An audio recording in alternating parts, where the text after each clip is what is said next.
আসসালামু আলাইকুম, আশা করি আপনারা সবাই ভালো আছেন আর আমরাও আছি আলহামদুলিল্লাহ ভালো। সকালবেলা ঘুম থেকে উঠে ফ্রেশ হয়ে মেয়েকে খাওয়া দাওয়া করে তারপর চলে এসেছি কিচেনে। আর এখানে এই যে রেডিমেড পরোটা আমি ফ্রিজে ছিল, তো ভাবলাম যে পরোটাটা আমি ভেজে নিই আমার খাওয়ার জন্য। তো পরোটার সাথে আসলে খাওয়ার তেমন কিছুই ছিল না, তো ভাবলাম যে পরোটা আর ডিম ভাজি করে খাই। সত্যি বলতে ছোটোবেলায় এত পরিমাণে পরোটার আলু ভাজি খাইছি, আমার তারপরেও কেন জানি পরোটার আলু ভাজি অনেক বেশি ভালো লাগে। আব্বু যেহেতু সরকারি চাকরি করতো, এই কারণে পরোটাটা রুটিটা সকালবেলা আমাদের বেশি তৈরি করা হতো। বলো মা।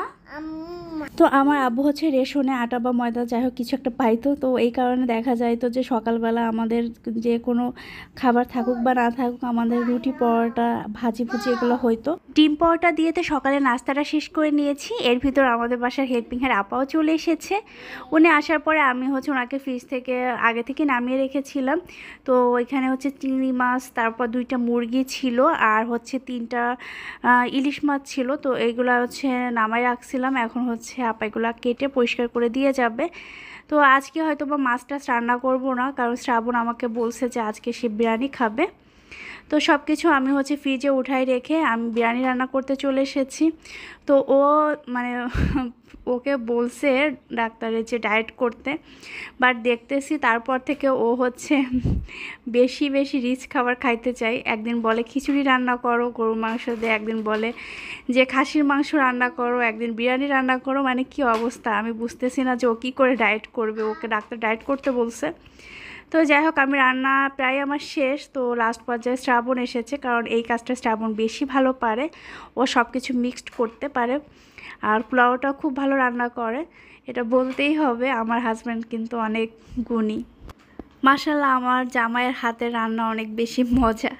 আর ও যাই রান্না করে আমরা সবাই ভালো বলতেই হবে, কারণ সে এই ভালো কথাটা শোনার জন্য বারবার জিজ্ঞেস করবে যে কেমন হয়েছিল আজকে রান্না। তো আলহামদুলিল্লাহ ভালো রান্না করতে পারে শ্রাবণ। এই যে মাংসটা ঢেলে এখন সবকিছু মিক্স করে নিল। অর্থাৎ আমার শালাবাবু গ্রামে গিয়েছিল, তো গ্রাম থেকে আসছে, আসার পথে কি কি নিয়ে আসছে বস্তা ভর্তি, সেটা আমরা দেখব। একটু আগে আসছে, 5 মিনিট এখনো হয়নি।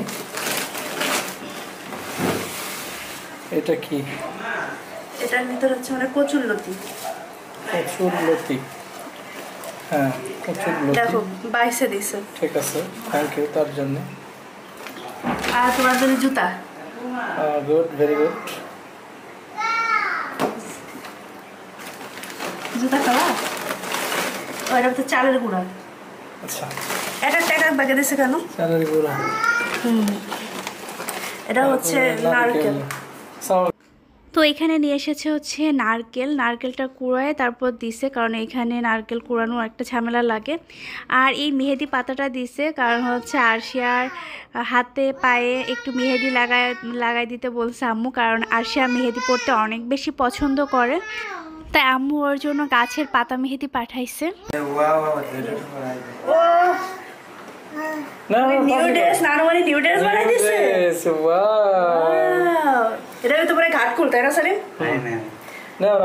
আরশিয়া তো নানুমণির কাছ থেকে নিউ জামা পেয়ে অনেক বেশি হ্যাপি হয়েছে, এনে আমাদের দেখাচ্ছে, ওয়াও বলতেছে। আর আম্মু ঘাটকুল পাঠাইছে। ঘাটকুল আমাদের এত বেশি পছন্দ, আপনারা যারা ভিডিও দেখছেন জানি না আপনারা চিনেন কিনা। তারপর পাঠাইছে চালের গুঁড়া, আর এইখানে প্যাকেটের ভিতর ছিল লেবু, আর এখানে যে পেয়ারা, আর বস্তার ভিতর আছে 10 লিটার দুধ, আর এর ভিতরে আছে কচু শাক সিদ্ধ করে ওটা পাঠাইছে।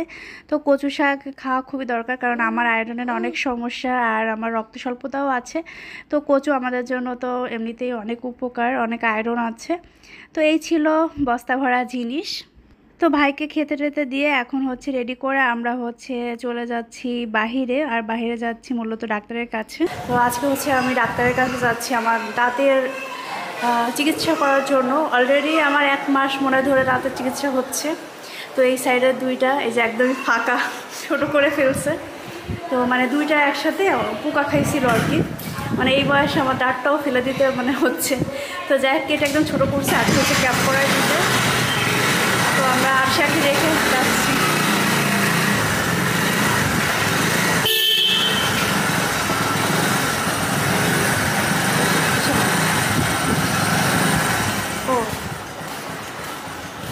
জানি আগের দিন হচ্ছে দাঁত কাটার সময় এত কষ্ট হয়েছে, মানে 4টা ইঞ্জেকশন দেওয়া হয়েছে। আজকে না জানি কী হয় আমার। আচ্ছা কিছু হবে শ্রাবণ, ইঞ্জেকশন না দিলেই আর কোনো ভয় নেই আমার। সাধারণত আমরা এই রোডটা দিয়ে যাই, বাট আজকে হচ্ছে লক ছিল এখানে, যে দড়ি টানাই দিচ্ছে, কারণ এই সাইডে যাওয়া যাবে না, কালার করতেছে। তো এই কারণে এমনিতে আমাদের লেট হয়ে যাচ্ছিল মনে হচ্ছে, তারপরে আবারও ঘুরে তারপর আমাদের যেতে হলো। তো অলরেডি আমরা হসপিটালে পৌঁছাই গেছি, আর আসার পরে ভাবতেছিলাম ডাক্তার চলেই গেছে কিনা। পরে শ্রাবণ নক করে দেখলো যে না, আপু এখনও আছে, তো আমরা এখন ওয়েট করব। হসপিটালে চলে আসছি, ভাবছি তো লেট হয়ে গেছে, ডাক্তার মনে চলে গেছে। মানে যে ডাক্তার আপু উনি হচ্ছে আমাদের মেসেজ দিছিল, কারণ আমরা দেখিনি, কারণ আজকে বাসায় হচ্ছে ভাই আসছে, আমার খালা আসছে। আমার যে খালা এখানে থাকে ওনার ডেঙ্গু হয়েছে, তো এই কারণে আমার বড় খালা আসছে আর কি। আর আমার দাঁতের অবস্থা তো খুবই খারাপ, মানে কী বলবো, অল্প বয়সে দাঁতটা হারালাম, তাই না শ্রাবণ? অল্প বয়সে আমার সম্বল কম্বল সব হারাই ফেললাম, তো একটু ওয়েট করতে হবে আর কি। তো অবশেষে আমরা চেম্বারের ভিতর ঢুকলাম, আর আজকে তো আমার দাঁতটা লাগাবে, আর আজকে আমার এত পরিমাণে ভয় লাগতেছিল। শ্রাবণ আমার কাছে শুনতেছে ভয় লাগতেছে কিনা, আজকে মানে আমার সাথে কি হবে। আমি শুধু এটাই ভাবতেছি যে আল্লাহ, আগের দিন ইঞ্জেকশন দিছে মনে হয় 4টা 5টা, মানে আমার এত কষ্ট হয়েছে আমি বলে বোঝাতে পারবো না। আমার ইঞ্জেকশন অনেক বেশি ভয় লাগে। তো আজকে এখন কাজ শুরু করবে, জানি না কী হবে। তো এখন কিন্তু মিমের মানে দাঁতের চিকিৎসা সম্পন্ন হয়ে গেছে, আমরা বাহিরেই বসে আছি। এতক্ষণ আমাদের বাসায় যাওয়ার কথা ছিল, বাট হঠাৎ করে ওর হিউজ পেইন, ও খুব কান্না করতেছিল, পরে এখানে বলছে আমি যেতে পারবো না। এদিকে তাকাও একটু, কান্না করতেছে, সে ঘরের দরজায় বসে। তো শ্রাবণ হচ্ছে খারাপ, যেহেতু ডেঙ্গু হয়েছে এই কারণে এইখানে এই যে কি কি আনছো দেখো, এখানে ওই কি জানো, বাদাম ডাব, এই ওরা এটাকে বাদাম বলে, এটা আমরা বাতাবি লেবু। আচ্ছা যাই, বাতাবি লেবু, তারপরে ডাব, আনারস, আর হচ্ছে পেয়ারা। একটা জিনিস যে ডাবের নাকি সাপ্লাই নাই বাংলাদেশে, এমন একটা অবস্থা, মানে মানে কিছু বলার নাই। মানে এই পরিমাণ একটা ডাবের দাম যদি 150 টাকা হয়, মানুষ কি খাবে আসলে আমার জানা নেই। এই ওঠো আরশিয়া, খালাদের বাসায় যাচ্ছে। তো শ্রাবণ যখন বের হয়ে যাচ্ছিল, আরশিয়াও কান্নাকাটি করতেছিল, তো ভাবলাম যে আমরা সবাই মিলেই যাই। তো এর ভিতরে আবার আমাদের বাসায় যেহেতু নাস্তাও আনছে, গরম গরম হচ্ছে পুরি, তো ভাবলাম যে পুরি টুরি এগুলো খেয়ে তারপরে একসাথে যাব। আর খালার হঠাৎ করে ডেঙ্গু ধরা পড়ছে, মানে কয়েকদিন যাবৎ হচ্ছে খালার হাত পা ব্যথা করতেছিল, মাথা ব্যথা করতেছিল। এমনিতেই খালা বলতেছিল যে খালার মনে হয় জ্বর আসবে, বাট আমরা তো কখনোই ভাবিনি যে খালার ডেঙ্গু হবে।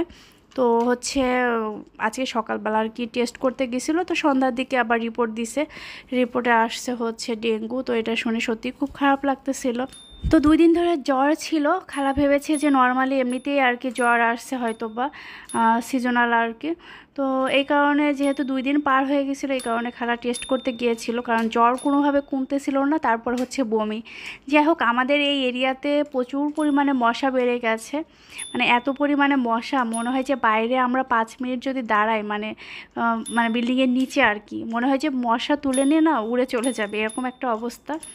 তো মানে এত পরিমাণে মশা, সারাদিন দরজা জানলা সব কিছু অফ রাখি, তারপরও অফ থাকার পরও কোথা থেকে যে মশা চলে আসে বুঝতে পারি না। দেখি যে মশারি টানানোর পরে মশারির 4 সাইড দিয়ে মশা। যাই হোক, এখানে হচ্ছে পেয়ারা আর আমড়া মাখাবো। আরিফা পেয়ারা কেটে নিয়েছে আর আমি আমড়াটা কেটে নিলাম। তো আমরা পেয়ারা আমাদের বাসায় সবাই মাখাটা পছন্দ করে, আর আমরা এটা বেশিই খাই। তো এখানে এই যে মরিচ, লবণ আর চিনি, সাথে কাসুন্দি, এই কয়টা উপকরণ দিয়ে হচ্ছে একসাথে মাখায় তারপর মিক্সড করে ফেলবে। তো শ্রাবণ, আরিফা ওরা হচ্ছে ভাজা পোড়াটা একটু কম খায়, আর মানে আরিফা একদমই কম খায়, বাট ওরা ফলটা পছন্দ করে। আর আমি আর আমার ভাই হচ্ছে ভাজা পোড়া জাতীয় জিনিস অনেক বেশি পছন্দ করি। আমার যদিও খাওয়াটা মানে না করা, তারপরেও আমি লোভ সামলাইতে পারি না। আমাদের সাথে আরশিয়াও হালকা একটু একটু করে খেয়েছে, আর নাস্তা শেষ করে আরশিয়াকে রেডি করাই দিছে, এখন খালাদের বাসায় যাব। তো আজকের ভিডিওটা এখানেই শেষ করব। আজকের ভিডিও কেমন লেগেছে কমেন্ট করে জানাতে পারেন।